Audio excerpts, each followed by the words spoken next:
Hi, T2W here, and on today's video I got a brand new rear tire that I'm going to be putting on my bike, and to help me out I'm going to be using the Tusk Tire Change Stand.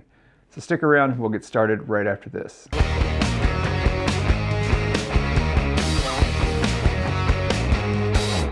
I do have a brand new Shinko 805. It's a good looking tire, and I'm going to be replacing my old Hide Now K60. So there are probably hundreds of tire change videos on YouTube. I'm going to be less about how to change a tire and a little more about what's in this box. So I'm getting older. I don't like crawling around on the ground on my knees changing tires as much as I used to. I found a little tool to help me out, and this is called the Tusk Tire Change Stand. It's really just to help get it up off the ground so that you can stand up and ease your back or save your back and change the tire. So I'm going to start to unbox this and show you what this is like. So when I was doing some research to find a decent tire change stand or tools to help me, I found that I have all the tire levers and the bead breaker, Motion Pro bead breaker, all those tools that I need. So I didn't really need anything to help me out with that, but I just wanted something to kind of help hold the wheel and tire steady and get it up off the ground, save my back. I couldn't really find any good videos on this device, on this tool. So I thought, well, I'll make one. So anyway, we're going to start next with the unboxing of the Tusk Tire Change Stand, the assembly, and then we'll show you how it works and actually changing a tire and if it's good, bad, or neither. All right, so people seem to really like unboxing videos, so here we go. So this is how the Tusk Tire Changer comes packaged. As you can see, all the necessary parts wrapped in bubble wrap. Looks like we have an instruction sheet here. Decided on the assembly and the usage of the Tusk Tire Changer. So let's put that aside. We have miscellaneous parts. This looks like the small ring. Everything's wrapped in bubble wrap. You may not be able to tell from the picture, but this is like a rubber coated surface on this to grip, hold, and not mar your wheels and rims. This is the small adapter that sits on top.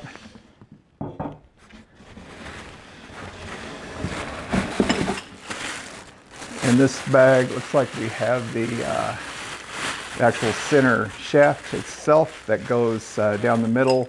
And this is adjustable, by the way, up and down. And then it has this lug that helps to secure the tire onto the center post. There is a small hex key Allen wrench that comes with it for the adjustment. This is the main support or top of the stand itself. This goes to hold most size wheels, especially on like a KLR or larger adventure bikes or dual sports. Has a nice little tool holder here that you can put your tire irons down in, and we'll show you that. And of course the adjustment knob. And then last, looks like, not quite last, but we have the base stand itself. Now, one thing on this base stand, I've noticed that it does have some wide feet to hold it. They claim that you don't have to bolt this down, but clearly there are holes here that if you wanted to bolt it to, say, a piece of plywood or bolt it to your floor, you can do so. May not show up, but there is some anti-skid or non-skid tape on top of these, so as you can place your foot on them as you're working if you need to.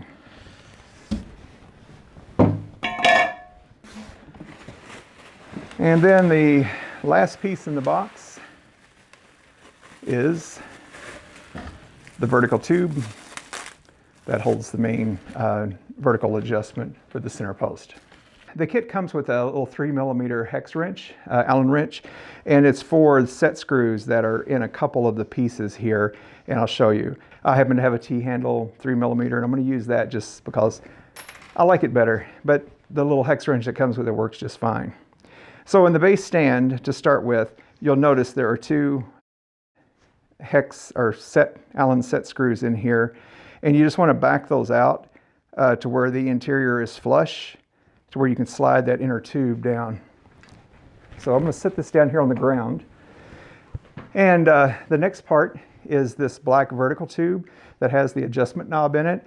At the other end, it has a slightly milled, recessed point that is smooth, flush all the way around. There's no flat milled surfaces, so the orientation of this does not matter. It just really depends on where you want the set knob. So we're going to slide that down in the tube here and then just snug up the set screws. They don't have to be super tight. You don't want to strip these out, especially if you're using something with a little more leverage like this T-handle. All right, now the next part is your silver vertical post, and you want to slide the inner one out for now, set it aside, because all we need is this outer tube. On this tube, you'll notice that there are, at the lower end, there are some squared flat milled surfaces, and that is where this adjustment knob will set into. This is to adjust the vertical height of your stand. And at the top is a flat milled surface, and that is where the upper ring is going to mount to. So since I'm taller, I'm going to bring this in. So you want to back this knob out so that you can slide this down in here. And then I think I'm going to set it on that bottom surface, and you can see it's starting to bite in there. And I'm just going to snug that up. So that's going to give me the tallest setting. The next piece is our upper ring and the support for the wheel itself. On this part, you do have 2 set screws that I've already backed out. So you want to back those out to where it's smooth inside. And then you have an adjustment knob that you'll want to back out as well. Now this does have a proper orientation because you're going to want these set screws to ride on this flat surface or to set on this flat surface. So go ahead and put this down in here, and we'll snug up the 2 set screws. All right, so that's nice and snug. The final piece is the axle shaft itself, and that has milled surfaces as well all the way around, so there's no particular orientation. And this is to adjust the vertical height of this axle shaft. And the reason you want to be able to adjust that is on the top lug nut or wing nut, you only have that much travel. So depending upon the thickness of your hub on your bike, if you're doing a front tire, obviously it's going to be thinner. If you're doing a rear tire, it's going to be thicker, and different size bikes have different width hubs. So you'll adjust that accordingly so that when you tighten this down, it will snug your wheel to this rim. The last piece, whether you'll use it or not, is this adapter. Now this stand will hold support up to a 21-inch tire, which is the front tire on many dual sport and dirt bikes. And some of the ADV bikes have it as well. So if you're working with smaller wheels on, say, a 90 or 100cc bike or whatever the case may be, you may want to need a smaller rim. So this adapter sets on here like this to allow you to work with smaller wheels. I probably will never use this, but it's nice that they include it if you're working on smaller bikes. This notch right here is for when you have the tire mounted. You'll want to set your, if you have rim locks, you want to set it on this side. This is so that you can use it as leverage to help pry out or push out the rim lock and or the inner tube. Hope that was helpful in showing you how to assemble this. Now let's change the tire.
This setup you see here is my po' boy solution to balancing tires.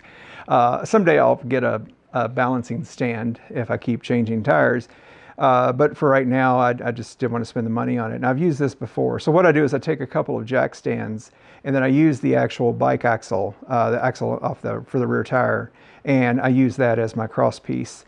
And it works pretty well. So what you want to do is you want to make sure these are as level as possible and that the wheel is not touching the jack stand and so they can free spin. So I'm just going to bring it up here and just give it a nice gentle nudge, a turn, and we'll see what happens. So if the tire were balanced right off the bat, it would stay put, but you can see it's picking up momentum. So there's a heavy spot, and I marked there that little white spot on the tire as the heavy part. I spun this earlier just to check it out. So what you're going to see is it's going to continue to pendulum back and forth until that settles. So I've already done this, so I don't want to waste your time here, but essentially the tire will eventually settle to where that is the heaviest point of the tire. So what that means is we need to put some weight opposite of that. I'm going to clean this part of the rim.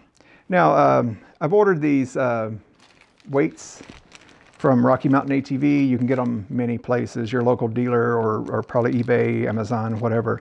These happen to be the Motion Pro. They're each one is 1 ounce. They come in black and silver. So if you want to match it to your rim, I got the silver, obviously. You can also get black if you have black rims. They have self-adhesive back. I've cut off 2 pieces here because I'm going to try about 2 ounces to start with and see how that works. So what I want to do is opposite of my heavy point. I'm just going to peeled off just on the each end because I just want to temporarily attach this until I figure out exactly how much weight I need. So I put that opposite there, and I'm going to give the tire a nudge again and see what happens.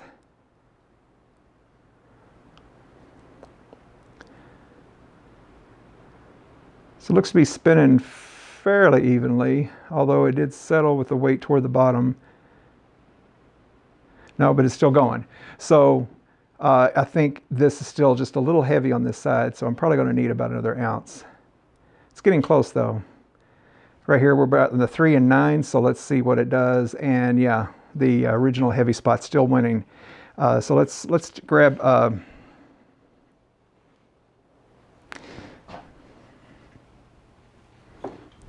actually, I'm going to try 2 more ounces. I'm going to peel it back just on the end and attach it to the other side in that position. Let me get the dirt off here. Before I permanently attach these, I'll clean the wheels with alcohol in that spot, and then attach the weights. So now I've got 2 more ounces on the other side. So let's just bring it up here to the 3 and 9 o'clock position, and let's see which one wins.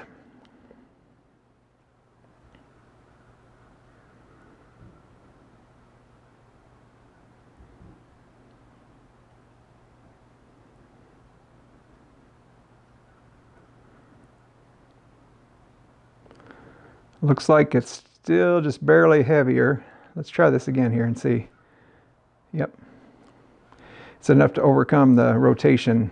It basically, you get the idea here. It's just trial and error until we find out how much weight is going to do the trick.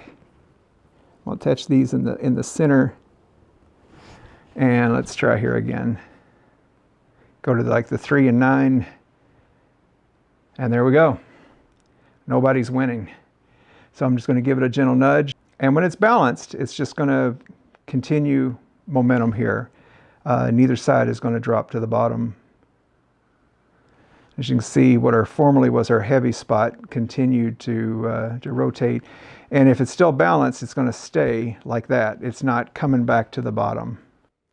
All right, so to wrap things up, just want to give you my impressions of this Tusk adjustable height tire change stand and to let you know whether I think it's worth it. So I bought this from Rocky Mountain ATV, and it was $74.99, 75 bucks for this. Do I think it's worth it? Yeah, for me, it's worth it. Now, for you, it may not be. Again, as I mentioned in the video, I was looking for something to get it up off the ground, give me a relatively stable platform to work on to change tires. And it was much more comfortable for me than getting down on my knees on the garage floor or outside and trying to spoon a tire on. So pros and cons. Okay, pros, it did give me a fairly stable platform to work on.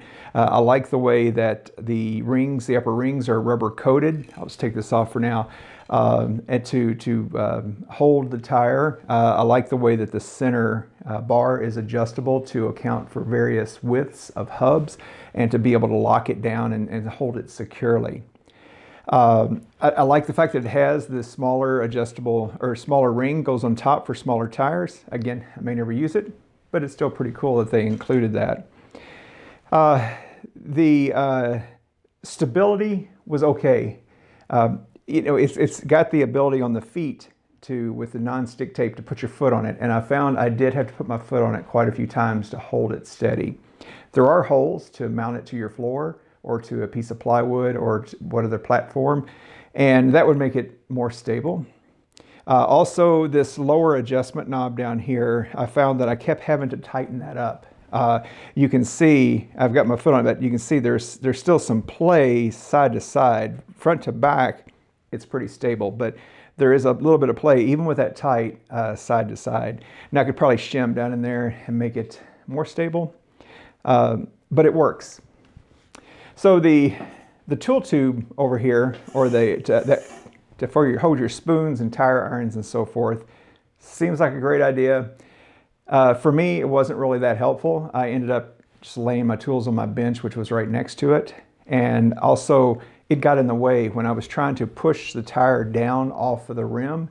When I was removing the old hide now, I was pushing it on this side without realizing it, and it ended up, the tire hit that tube and wouldn't go on down.